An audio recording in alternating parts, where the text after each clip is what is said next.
Medyo hindi ako naka-update ng everyday update sa ating megastar, Sharon Cuneta, at ang anak niyang si Casey Concepcion together with Gabi, dahil nga sa maraming nangyayari sa ating bansa ngayon at tayo'y nakilahok bilang isang Pilipino dahil we are divided right now sa ating paniniwala at yung paniniwala naman sa bawat isa bilang isang Pilipino ay nawa naman ay manatiling and the middle is yung respeto sa bawat isa bilang isang Pilipino. Kung ano yung paniniwala niya at paniniwala ko ay magkaiba man ang ating paninindigan at paniniwala, ay mangunguna pa rin yung respeto sa bawat isa. So guys, update tayo ngayon sa ating megastar Sharon Cuneta at Casey Concepcion. Napapanood nyo siguro sila sa kanilang mga IG na very busy din ang mga life nila.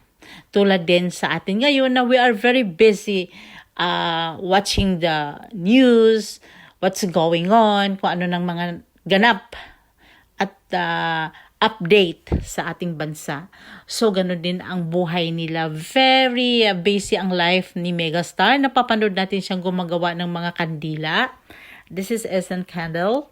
At happy ang kanilang buhay, makikita nyo naman. At napanood ko rin si Mega na bumibisita siya kay Ivy dahil sa kanyang pinapakita yung scars ng tinanggalan siya ng extra skin dahil nga pumayat siya ngayon at gumaganda lalo ang ating megastar.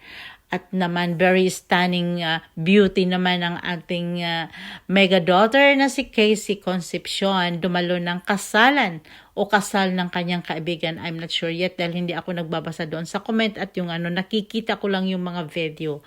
At ayan nga guys, very stunning ang beauty ng mega daughter.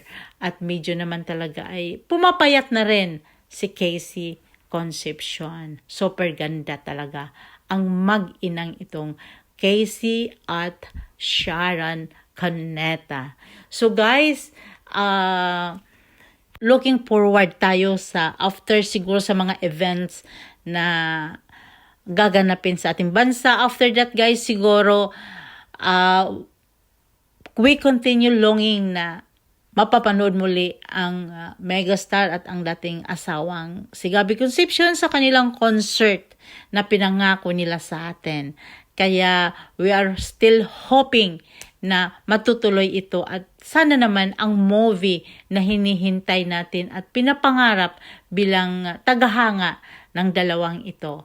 At sana naman guys ay patuloy nating suportahan ang ating mga iniidolong Sharon Cuneta, Casey Concepcion at Gabi Concepcion.